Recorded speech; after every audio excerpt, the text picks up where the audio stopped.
Hello everyone, welcome to a new episode of Dubai Stars, Rise to the Top. Tonight I have amazing guest. I have Nido Abdo. Nido is a very successful entrepreneur in Dubai, and tonight we're gonna get to know his stories, how he came here and what he's doing right now. So Nido, thank you so much for coming on the show. We really appreciate it. Thank you for having me, Anthony. Pleasure to be here. Nido, for the people who don't know you, if there is any, can you let us know more about you, what you do, everything in Dubai? Great, yeah. So I'm a business growth specialist. So I help people who already have businesses take their business to new levels, and I also help people who want to start businesses but they don't really have an idea where to start, the logistics that are involved. So I help them do the same thing. And the core of both is marketing. So I'm really like a sales and marketing expert. That's what I've been studying for over almost 15 years now. I feel like sales and marketing are the engine to any business, and a lot of most of the time when people are struggling is because they have those things wrong. So that's what I do. I come in and I help fix that problem. Amazing. So let's start with the main questions. First of all, I'd like to know about your childhood. Okay. Where you were born, how you were raised, all of this stuff. Guide me through it, please. Cool. I have a pretty crazy story, right? So I was born in Somalia. We had a lot of times when people hear the word Somalia, they see what it is today, which it has, it's a war-torn country. So obviously it's a very devastating place to be. But what people forget is when you go back 30 years, 40 years ago, it was actually one of the most beautiful countries in Africa. We're right by the Indian Ocean, East Africa. We used to have a lot of people that used to come to Somalia for vacations. Sheikh Zayed had a huge farm in Somalia. It was one of his favorite places to go. And my father actually worked for the Somali government. He was Vice Minister of Agriculture, which was our main income source. So we had a pretty good life.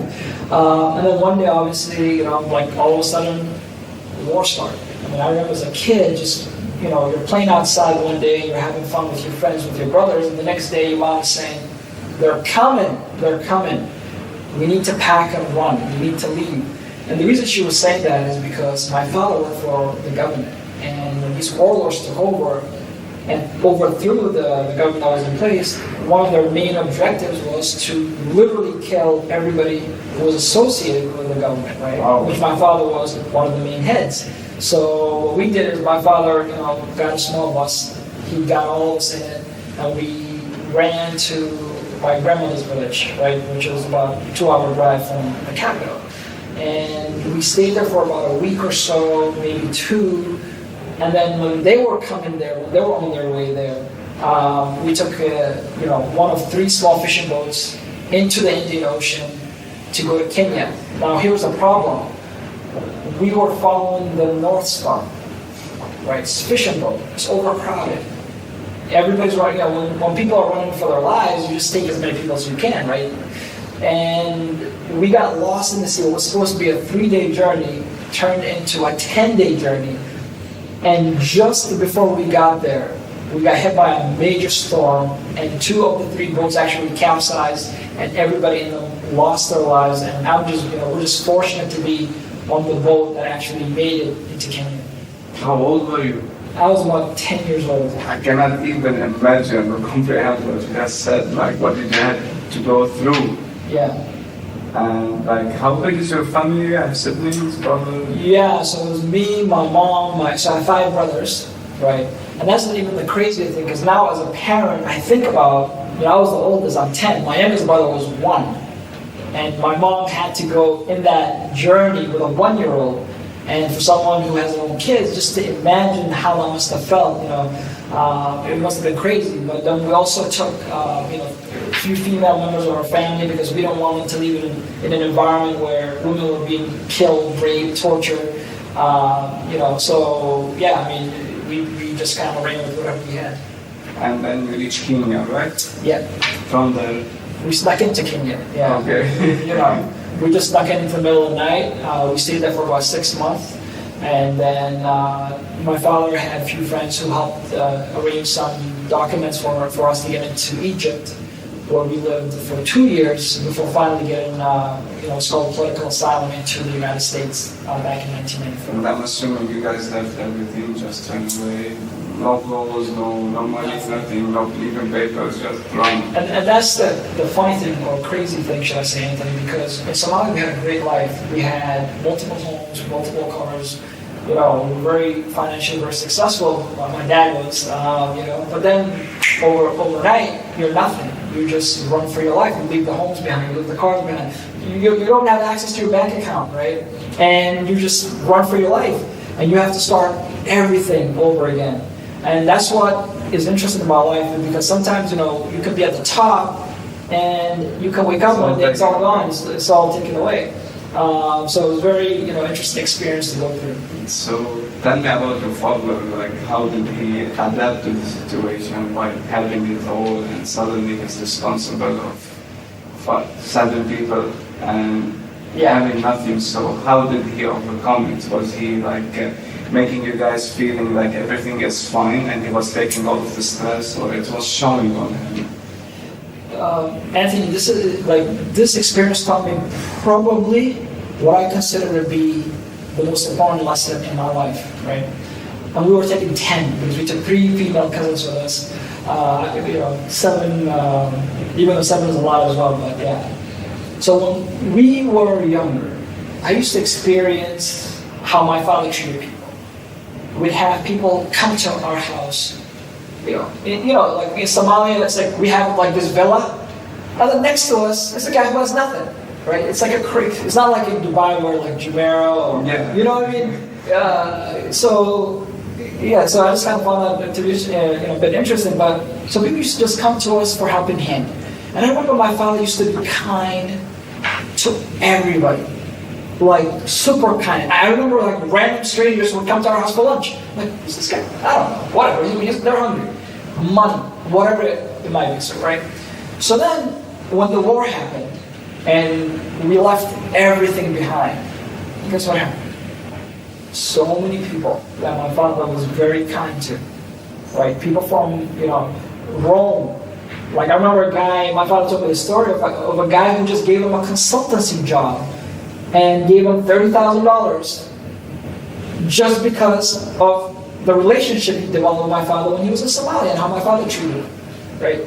So the lesson was, no matter who you are or where you are in life, never mistreat somebody, and always treat people kind and with respect, because you never know when someone out of the blue might come into your life to give you a hand that you thought you never need. Because the reality is we never thought we'd be in that situation, right? So to answer your question, it's all the goodwill that he has done in his life when we were very successful, right? When he worked for the government, all the people he've helped, a lot of them came back to reciprocate and help us in our dire situation.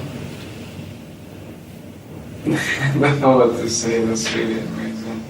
So, you took the papers, you moved to the States. Tell me how, since you landed in the States, what were you doing?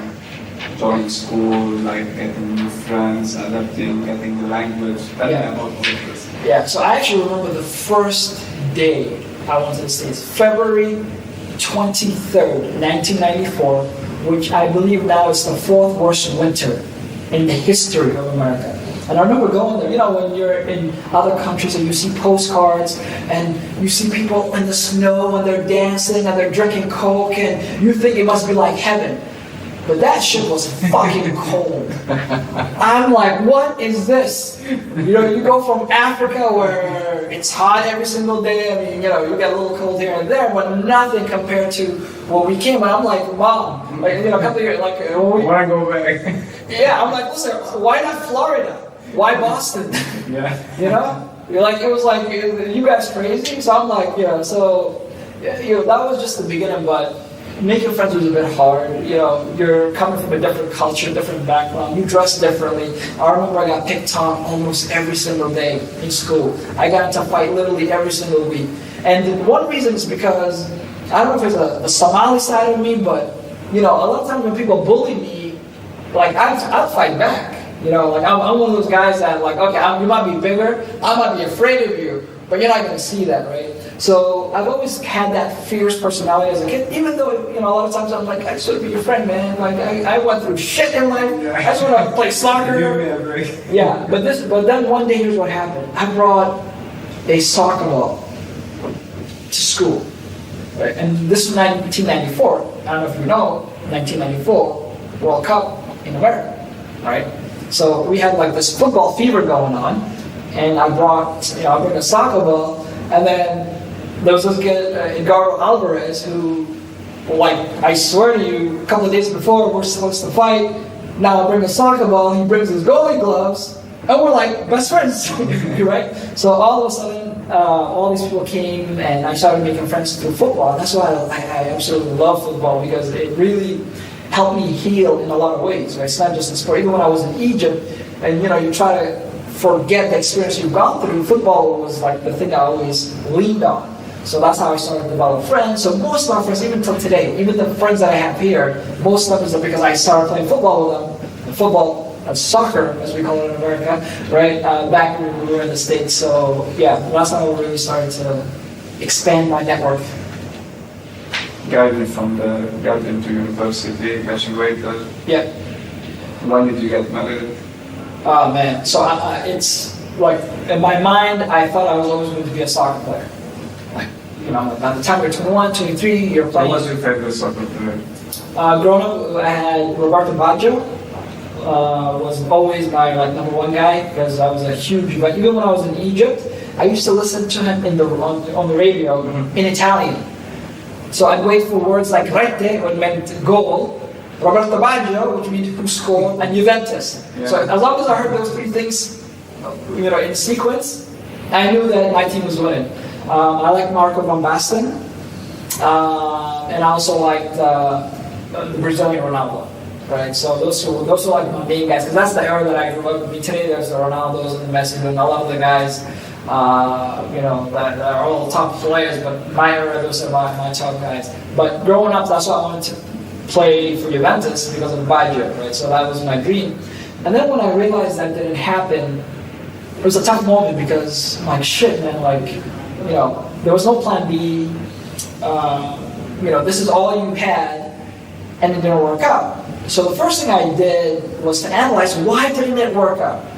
Because it's very important. Like, when you do something, see, a lot of times what happens is people do something, it doesn't work out, and they give up, right? And then there are certain things that time is against you, and one of them is football. If you don't make it at a certain age, it's tough. But in business and other areas, there's always, you can try again and again and again.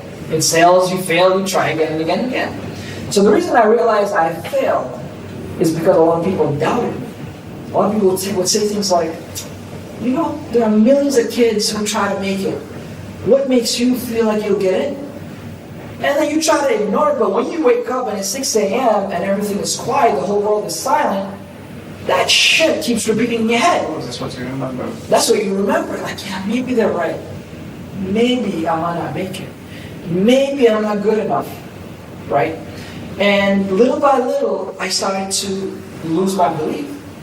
And eventually to the point where I no longer believed that it was ever going to happen. And I reached an age where I'm 23 years old, I'm not going to be professional, I got injuries, my mind is not right. What am I going to do next? So I actually went through I don't know what to call it, depression, I don't know what to call it. All right, I didn't want to talk to anybody, I was locked in a room 80% of the time, no soccer career, I dropped out of college. Love life was crap, right? Like, everything that could have gone wrong went wrong. And then that's where I discovered self-development.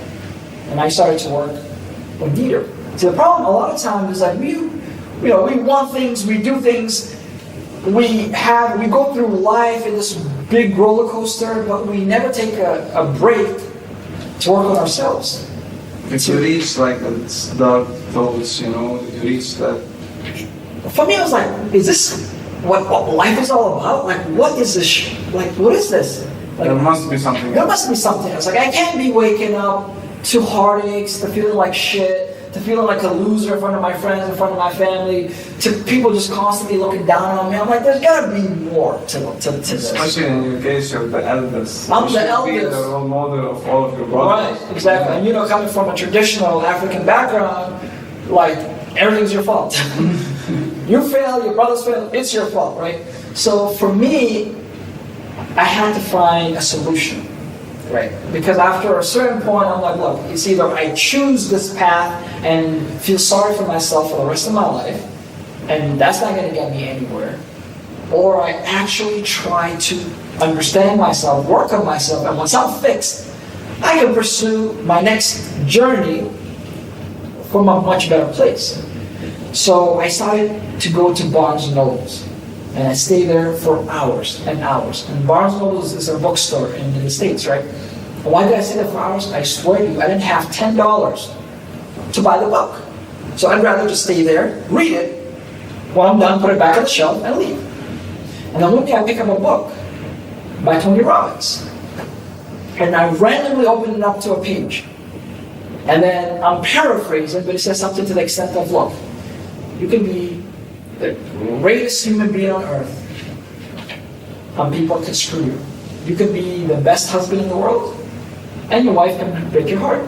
You can be the best wife in the world. Something else can happen. You can be the best son, the best father, the best parent. Your kid can come out wrong. So in this world, you cannot control what someone else does. You can only control how you react to it.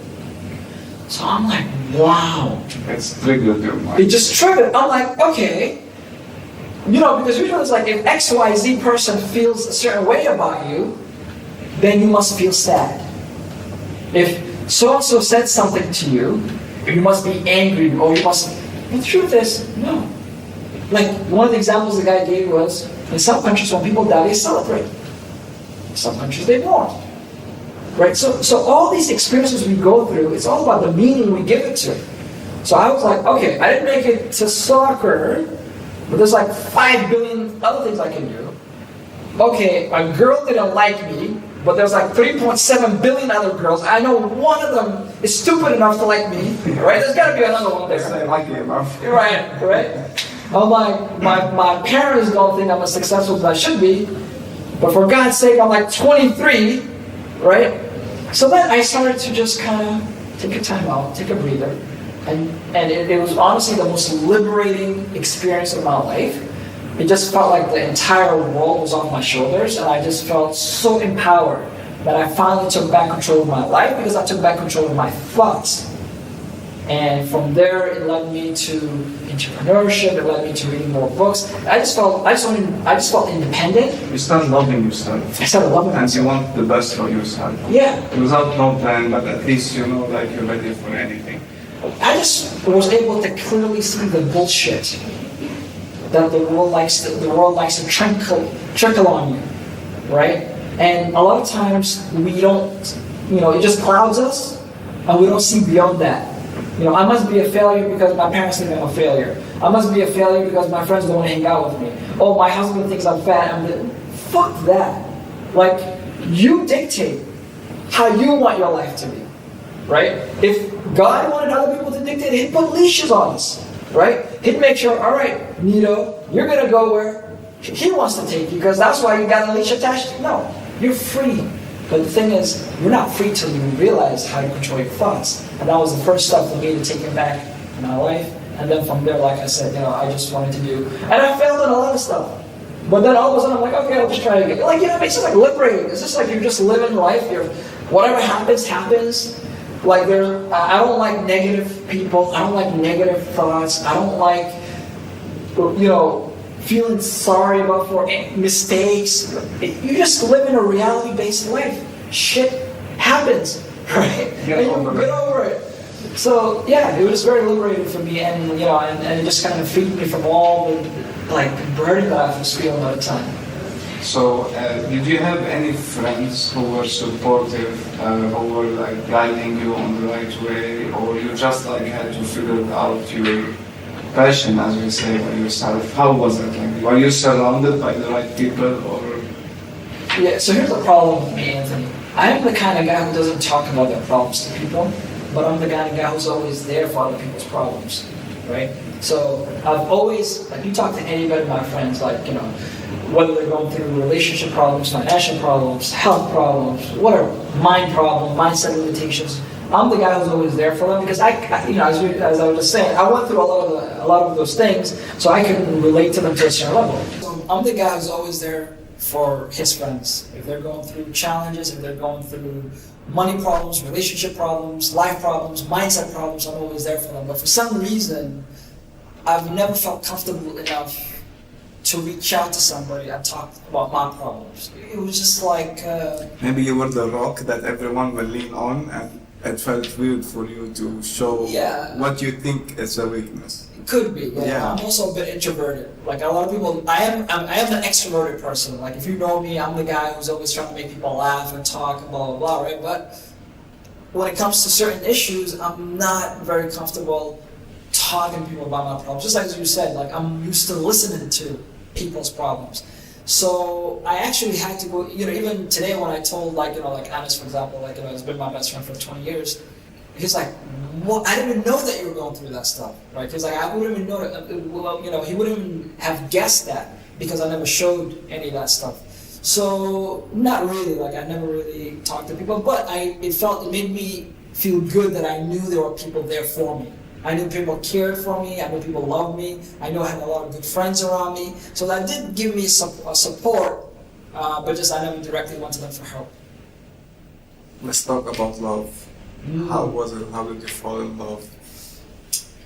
I've been with the same woman for probably now, I shouldn't know this, but for a long time. Let's not really, you know, 20 plus years. You know, she came to my house.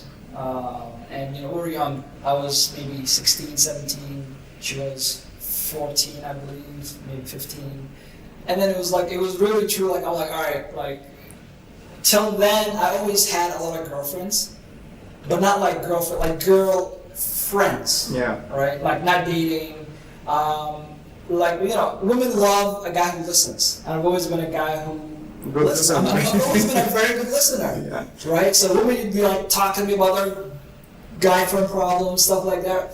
So I've always had a lot of, a lot of girls as friends, but just never saw one as the one. But when I saw this one, I'm like, okay, this is it. And, you know, as a salesman, when you get a very good deal and you've got, you know, the one you do everything. You gotta say it. Yeah, you've got, you know, we've had our ups and downs. Like, no one taught you how to be in a relationship. No one knows what love. Love is just this thing that's romanticized throughout the world, but reality is relationship requires work.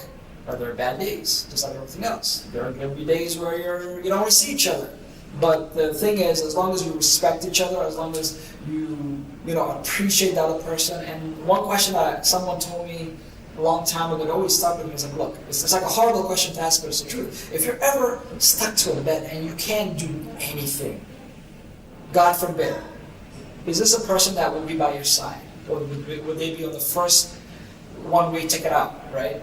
And for me, it's like when I realized that this is a person that would be by my side no matter what, then I had to do whatever it took to keep her by my side no matter what, you know? It's deep, that's something beautiful to say. You have 4 kids. Tell me, when did you take the decision to move to Dubai and why it was Dubai? Yeah. I used to come to Dubai, pretty often. Actually, first time I came was 2003. So Anas was staying in the States, and then he came to Dubai after he finished his studies, so I came to visit him here. And I'm like, I was just blown away. Because, when you live in America and you hear about the Middle East, you don't see countries like Dubai. You see the camels in the desert, and you see till this day, my friends are like, hey man, so you're you go to work with a camel? Bro, no, I don't. Actually, we have more Ferraris here on Lamborghinis than anywhere. But going back, I'm like, people just have this total different perception. So when I came here, I just realized how beautiful, how different. There was just something in the air. I don't know how to explain it. At that moment, I'm like, all right, this has to be part of my life. I kind of planted the seed, right? So, but I was still young, I'm still I was just still in college, and my life, I was just getting started. And then in 2008, I still have it, by the way. I still carry it on my workbook every single day. I wrote down my life vision, 2008. I wrote down where I'm going to live, how my house looks like, what do I do for a living. And in that document, in that piece of paper, I wrote down all the things, like I didn't leave a single detail out, to how my garden was going to look in the villa. And here's the crazy thing, Anthony. Like I'm a true believer that you manifest what you dream, what you envision, what your thoughts are, right? And what you constantly think about. Plus, you put the work and effort to make it happen, obviously, right? A lot of people just think and dream, but they don't put the work. That's where the big disconnect is. Like, I love The Secret, but I wish they told, or they added that part where people be like, oh, by the way, yeah, you can have all these manifestations, but yeah, it's got to go to work first, right? They left that part out. So for me, like, I wrote every single thing down, and then just life, it just, I come and I visit, and I do this, and vacation. I brought my family on vacation, and then one day I'm like, you know what? You're moving to I'm moving to Dubai. Actually, if you go to my Instagram page, you actually see the note that I wrote in 2008. And then on the other side, you see everything as it came into fruition. It's crazy, like to the detail, right? But yeah, I just decided in 2016, let's go to Dubai. America, Trump was taking over. I started to see things that I've never seen before. People were more open about how they felt about different races, different religions. I mean, I understand, like, you might not like everybody, but when you're publicly kind of making that obvious to people, like I'm driving and I see a truck that says, like, go back to whatever. And where you came from. Yeah, and then all these different things. Like, this is not the America that I know, right? It's not. And we were going to move from Boston to Dallas, and I told my wife, we're going to move anyway. Might as well go from Dallas to Dubai. They both begin with a D, close enough. Let's go. Yeah, the weather is almost the same. Well, almost the same, right? But I love Dubai. It's a place where it challenges you. It's a place where it gives you the most important thing you would want for your family, which is safety, right? It's a place that you never know what's coming. It's always, and it's small, but I've been here for almost 4 years now, and just, compared to where I come from, like Dubai, it's tiny. But almost every single week, there's like things that I never knew existed.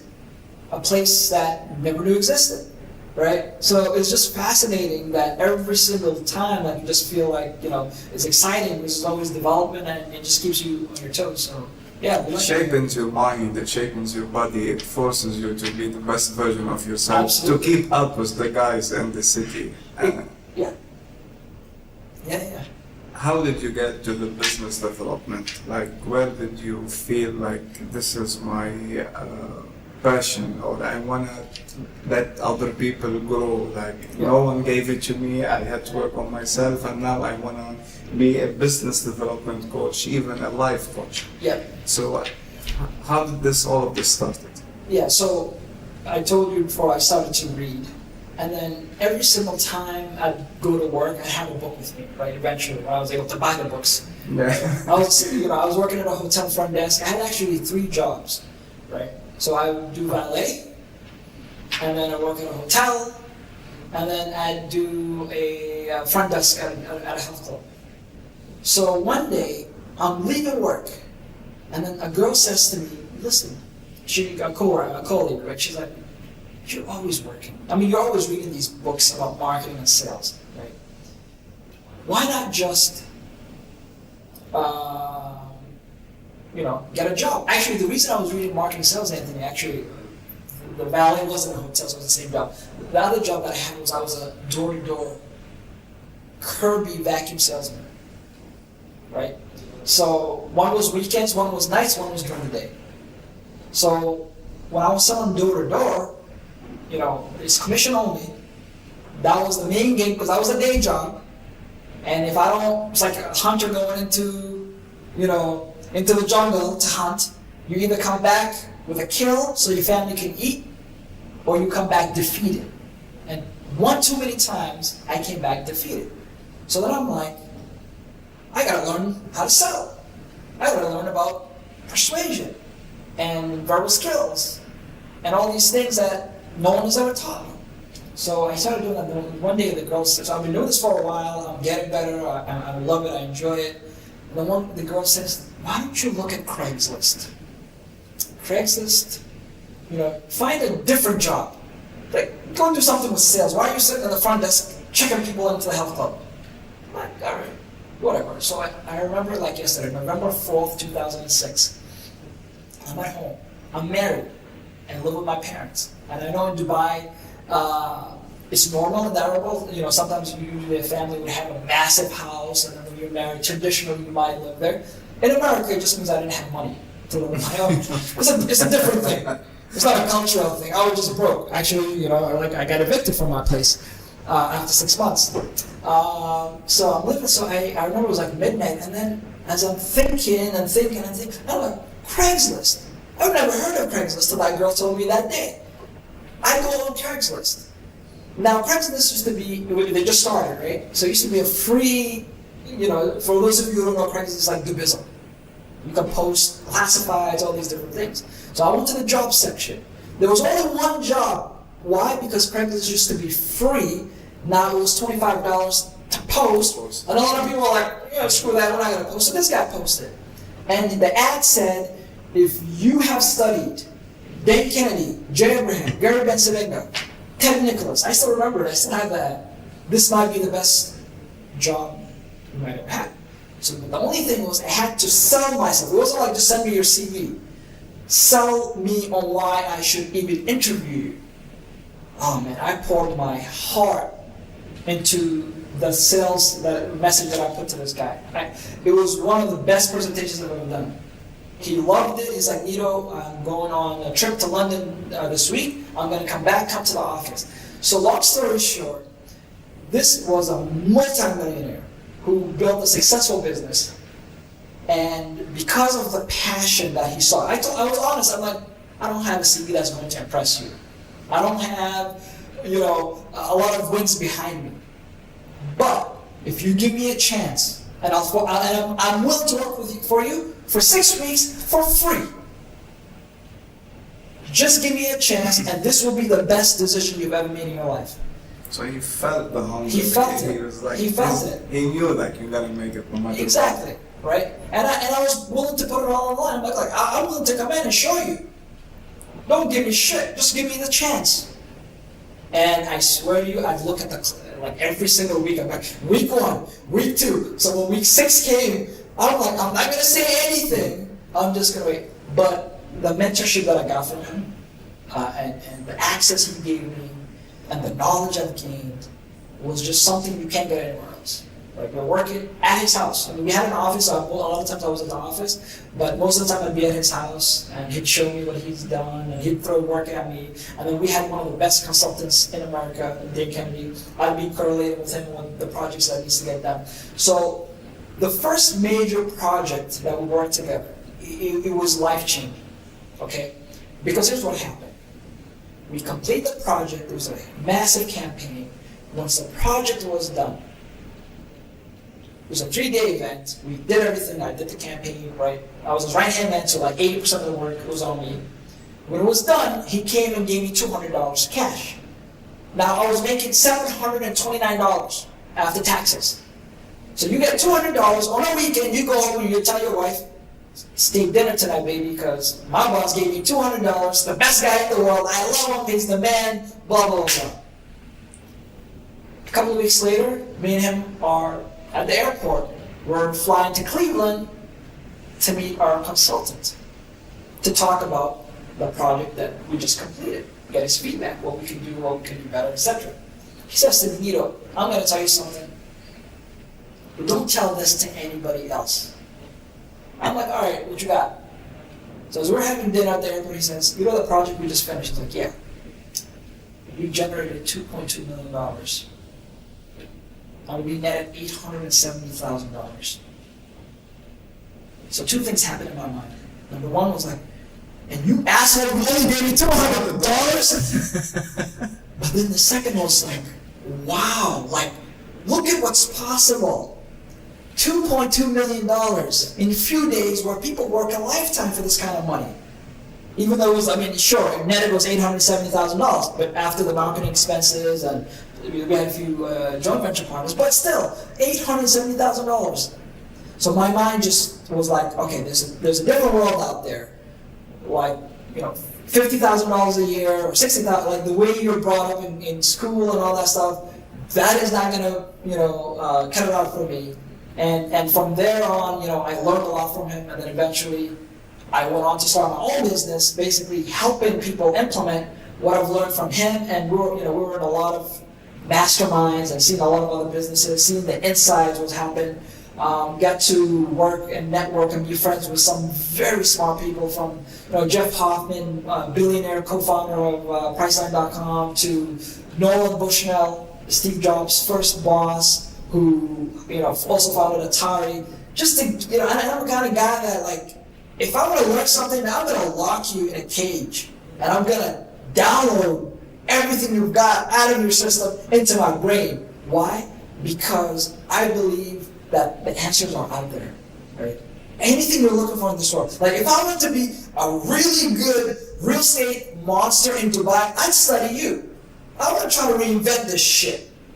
I'm like, Anthony, listen, I'd shine your shoes, man, right? Give me a chance. Let me learn from you. You've done the hard work. You fought the grizzlies. You fought the lions. You've climbed up the tree and, dethroned everybody. I want to know how you did it. Why would I want to fucking start from the beginning? So I seek knowledge from people who've done shit. I take what I learned and I implement it for people who want to get similar results. I don't try to reinvent the wheel. I'm a D student.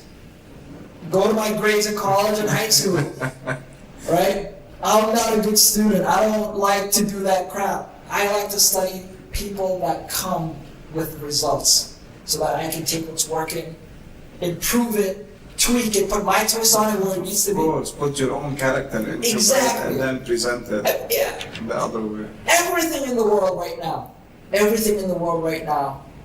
Apple, you name it, any company, is a prototype of something that existed before. The handheld stuff that we touch on our phone existed in the 80s. Phone, it existed. Nokia was there before Apple, right? The internet was available before. All Apple did was like, let's see if we can just put all these things together. Interesting concept. Now they've got one of the biggest companies in the world. Let's kill the alarm clock. Let's kill all of the stuff that we've never, people used to buy, and now you have it all on your Now you have it all on your phone. Yeah. Right? So that does not require somebody to come up with new thinking. It just requires somebody to see what's already out there and having the ability to connect the dots. And that's really where the magic happens. You moved to 2016 to Dubai. I started working in 2016 to Dubai, so I was going back and forth every month.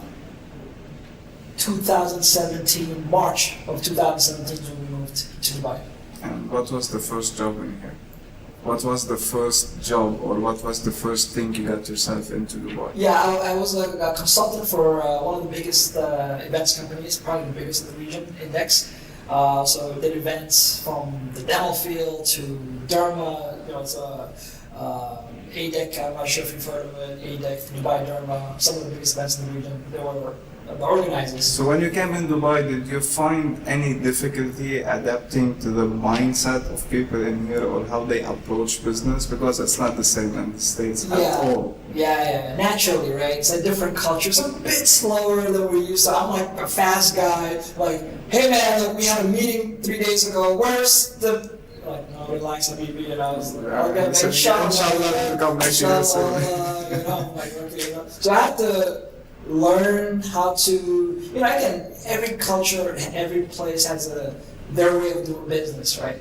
And I think, before I had a different mentality, like I'd get agitated, I'd get a bit pissed off, like, what is it? Then I realized, no, this is how they do business, right? I have to adjust on how the business is done here. Now, one of the main reasons I came here, however, was I felt like the marketing and a lot of the stuff that we were doing in the States was very advanced. And when I came here and I saw some of the campaigns and some of the things that people were doing, I'm like, no. Like, I feel like I'm fighting every week with to give you a football analogy, like in America, you're like in the Premier League, right? You're fighting with the Manchester Cities and the Chelseas and the Liverpools, and then you can come to Dubai and like, okay, it's still very competitive, but you can still, you can be the king here, right? So that's why I came here, because I felt like there was a lot of opportunity. Nido, you have an amazing presence on social media. Like, there is no way no one will notice your profile, the amount of content you're producing, and it's very valuable content. Myself, I've been to one of your trainings before, and I've seen like how people can really connect with you. You have a very calm, nice way to present the info without being aggressive and getting to the point, which I really admire. But I just want to ask you something. Like, nowadays we've seen the rise of gurus.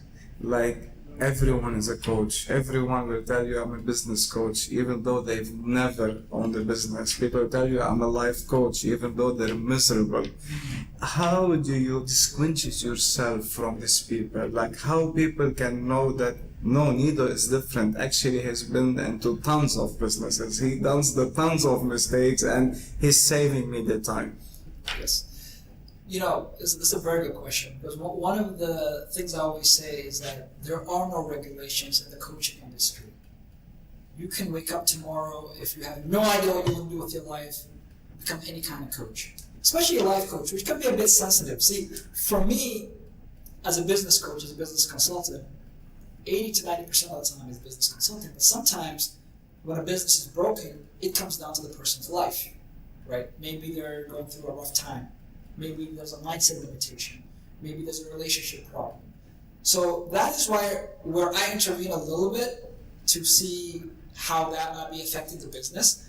But for people who are just coming in and, and I talk to a lot of people, because, I help coaches and consultants, and a lot of times I'm like, okay, so you're going to help me with your life coaching business, but what is the solution that you're providing? And there really isn't much of a solution. So for me, I'm an introvert, as I mentioned a little bit before. Even though from the world, and you see my social media, people are like, you're a great speaker, you do this. I'm like, yeah, but every single time where I get in front of a camera, I have the same problem as almost everybody else that has a fear of it.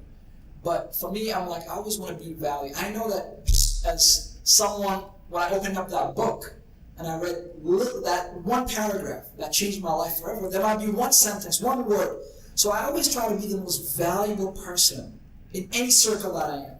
As you saw on my social media, I am constantly giving value. I am sharing things that I've experienced, things that I know that works. Another thing is this, Anthony. I've been, for 10 years plus, I was the behind the scenes guy.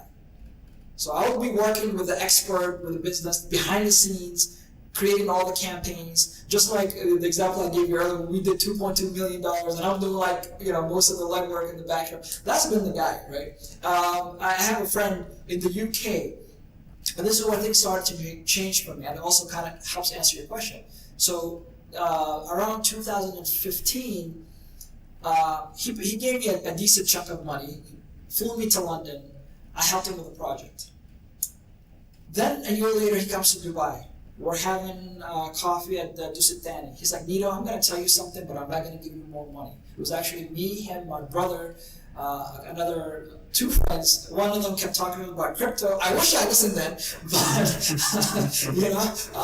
but I didn't know him. I was like, all right, man, this guy needs to chill about this crypto stuff. I don't know what this is. That was before the boom went up. And they said, Nido, the project that you did for me, I did $4.1 million. So I was like, congrats, at least you're gonna pay for dinner tonight. But then I went home that day, I'm like, and here's just one incident of many. So I'm like, I'm working behind the scenes for a lot of different people. I've made a lot of them a lot of fucking money. I've got 4 kids. So get, this bullshit introvert, I don't like to do videos, I don't like to, get that shit out of your mind. Forget being behind the scenes and come to the front, right? So the reason that I believe I'm different is because I've had 10 years plus of results, documented results. People, you go to my website, you go to my page, you see people who are telling you what I've done for them, right? So now I'm trying to do that for me, but the way I do it for me is through helping other people achieve their own success. So rather than having private clients where I used to have very few, now I'm just sharing my knowledge, same things that I've done for them, with the world, so that for those who are able to take action and implement, that some of them can actually improve their business and will hopefully improve their lives as well. Nido, what do you regret in life? I'm sure everything is a lesson, everything happens for a reason, but there must be something you will say like, if only I can go back in time, I wouldn't do this. Yeah. It's a very good question. It's a very tough question. There are very few things that I regret. I'll tell you one. It might be a bit deep, but the only reason I'm telling you is because it happened very close to my birthday. Back in 2011, I left the bank to go back to work. And as I was going into the office, I got a very strong intuition to call somebody who was going through ups and downs, but like we've always had a connection. Then I told myself, I just came into the office, I'll call her once I leave the office. So I left the office, naturally just slipped my mind, right? And I was in a bookstore that was very close, and this was the day before my birthday, so this was September 19th, 2011, and then I get a phone call from my sister-in-law crying because this person had passed away. And it was a suicide. And you go that far. So sometimes you think about would that call have made a difference? Maybe not. That's a lot to take in, For a while I did. For a while it bothered me. It was one big regret that I had for a while. But now it's like, it wasn't meant to be. I feel like God has a plan for a lot of us, and some of it is different. But other than that, there are a few things that like I wish I started certain things sooner. I wish I took action sooner. I invested in the Bitcoins when it Bitcoin, was when you said that. But it's like money, there's more money. There's more money 10 years ago, there's more money 10 years from now, So that, for me, I try not to have many regrets. But to answer your question another way, it's also like if this is something from Stephen Covey, right? Like if beginning with the end in mind, and always the end is the end. When you're at your funeral and people are around you, what are they saying, right? So for me, that is the end, and that is what I have in mind. And for me, I want people to be like, you know what, my life was better because this guy came into it. That's the legacy. That's the legacy I want to leave. Like, my life is better, one way, shape, or form, because I've known this person. And that is my main objective. I don't care if you're a Deliveroo or if you're playing for Manchester United. This is something I say openly. My job and my goal is to make you leave with a smile after we encounter. And that goes back to the lesson I learned from my father when I was younger. Be good to people, because you never know when you need somebody by your side. And do it from an authentic place. Don't do it because, I'm going to be friends with Anthony because Anthony, fuck that. Like, I can't stand that. It's not expectation. Zero expectation. Do without any expectation. And Anthony, everything that I've gone in my, people look at my profile, oh my God, how do you know how? Dude, I was just home. I got a phone call and be like, hey man, do you want to come and have dinner with me and this guy? Like, yeah, sure. I never asked for it. And then all of a sudden that relationship develops to another relationship. So when people see that you're genuine and you're authentic and you're valuable, all these doors open up for you. Why? Because every single thing you want in life, be it money, be it a car, guess what? Someone else has it. You have to get it through somebody else. You know what I mean? Like, if I want a great property, great vacation home, I gotta come to you, right? If you want somebody to hire you so they can give you a job, they gotta hire you so they can get you paid. People forget that.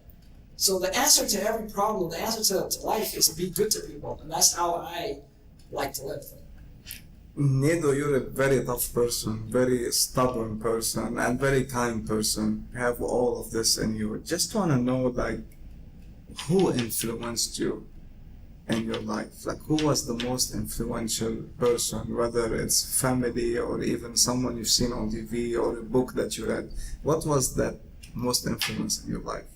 I feel like I'm like a puzzle, right? And when a puzzle is like all these different pieces have to come from different places sometimes. So my parents, it's like my father taught me, to be grit, right? Like you're gonna figure shit out. Right? We have this life, then we have to go to this, figure it out, right? My mom like raised 5 boys. We were very tough, but you never felt that we were missing something. Like there was food, and only when you become a parent, you realize how tough it is to have that, right? And keep the smile all the time. And keep the smile. So that was a big influence. Like all the challenges that my parents went through, yet kept a smile and made us, gave us the opportunity to shine. Another person, there was a lot of people like Tony Robbins and my mentor, Dr. Tom, who influenced me from the knowledge side, right? Where, you're just learning and you just have the ability to discover solutions that other people have discovered. My wife, I learned from her that, to be patient. Like, dude, she should have left me a long time ago. Right? Like, we didn't have much. There was a lot of, there were times like, hey, honey, there's $10. You can take gas, and there's 5. Can you make it to... there were like those times, right? Yet she stood by me. She was there, no matter what, right? And she sacrificed. She's very smart. She's very beautiful. She's very kind. And, she sacrificed her gifts and talents to be the amazing mom she is at the house, right? So for me, I learned a lot. And not only that, not just her having daughters, it taught me, like, look, Anthony, like, we're men. But, we work and we hustle, we make the money. We're not even 10% as strong as women. And I learned this when there was quarantine and I was stuck in the house for 2 weeks with 4 kids. I was like, how do you do this? I leave in the morning, like, hi kids, I love you. Hug, okay, bye, stay home. I come back like at 6. Oh, dinner time, hug, okay, good night, bedtime. Hi honey, let's get together, let's watch Netflix, whatever, right? But to be in that environment and to raise 4 other human beings and to have, not only to give birth, that was like, okay, maybe we don't use youth. You can, imagine their pain, but we don't really feel it. But you see the other one. That's the good I'm telling you right now, women, I'm like, honey, you are amazing, for me. So it really, and one of my things is, to really find ways to empower women. I think the world needs to give women a chance to really have opportunities to be the leaders, even when you look at the best countries in the world, like New Zealand, women leader, right? Germany, so I think it's time that, we got Trump. May take over, yeah? Yeah, we got Trump as men leader. So that was, my best friend, Anis, a very influential person, because he taught me not to give a shit about what people think, right? Not in a rude way, but just be yourself. And that's why, I became more confident the last 4 years. The guy that was just mainly behind the scenes to the guy that came to the front of the show, right? And a lot of that's because being around him, seeing how he interacts, he's very honest. If he doesn't like something, usually before, you drink something and someone's like, what do you think? And you're like, it's amazing, right? That's good. Not bro, you're actually helping the person by being honest with them. You know what I mean? You think you don't hurt this person's feeling, but you're actually hurting them worse by misleading them. So whether it's with the kids, with my friends, with my family, I learned to really be authentic, speak the truth, whether it hurts somebody or not, it's irrelevant. They know the place I'm coming from. So that was a big influence on me. Yeah, like I said, I'm a puzzle, man. There's a little bit of everything in me from other people. Yeah, we cannot get enough from you, I swear. I just wanna finish this episode by asking you one question.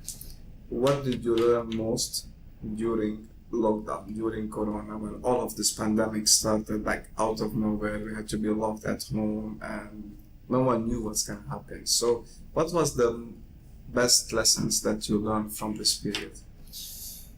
Man, there was a moment where I was sitting to apply to go and buy milk for my kids. And I couldn't just leave the house. You needed a permit. You need a permit. And for a moment, I'm like, wow, like we just literally lost our freedom overnight. And then I remember getting that and walking, and there's like nobody anywhere, like nobody in the streets, right? So, as they say, like, you don't really appreciate something till it's taken away. Yeah, we got everything for granted. We take everything for granted. So the biggest lesson that I learned is to appreciate every moment that you have in this world. Right? There are going to be bad times. There are going to be rough times. And I know a lot of people with Corona, with everything that's happened in 2020, a lot of people are hurting, right? But for me is, you have to really understand that when you have something, no matter what it is, it can be taken away from you. So I've said more I love yous this year than ever in my life. To people I've never said to. Okay, man, like for example, everybody that left birthday messages for me on Facebook, my whole life I just go like. This year, love. And to a lot of them that I know personally, I'd respond to them. I really appreciate you. Thank you for taking the time. To just be super, super, super kind, right? Because, like I said, life is so... You never know when it's gonna end. You go to buy milk and someone sneezes at you, that's it. Not the way to go, right? And this is part of it also from seeing, Kobe was, even though I'm a Celtics fan, I'm Bostonian, but Kobe's my generation. It's the guy I was sitting in my living room in high school when he was drafted out of high school. Very huge influence. To see that, right? Guy who's done so many great things and gone. So again, life is very short, I believe. It's very unpredictable. So take every moment that you have, to the fullest, and live to the fullest, and don't take things for granted. Nido, thank you so much for sharing all of your experience. It's very emotional. I got emotional myself. Guys, feel free to reach Nido on Instagram. Nido Abdo at Instagram.com or Instagram for me. This guy is very helpful. Reach him out for any advice, whether it's business, whether it's personal. As he said, he's the best listener, not only a good listener. Thank you so much for watching this episode, and see you on the next one.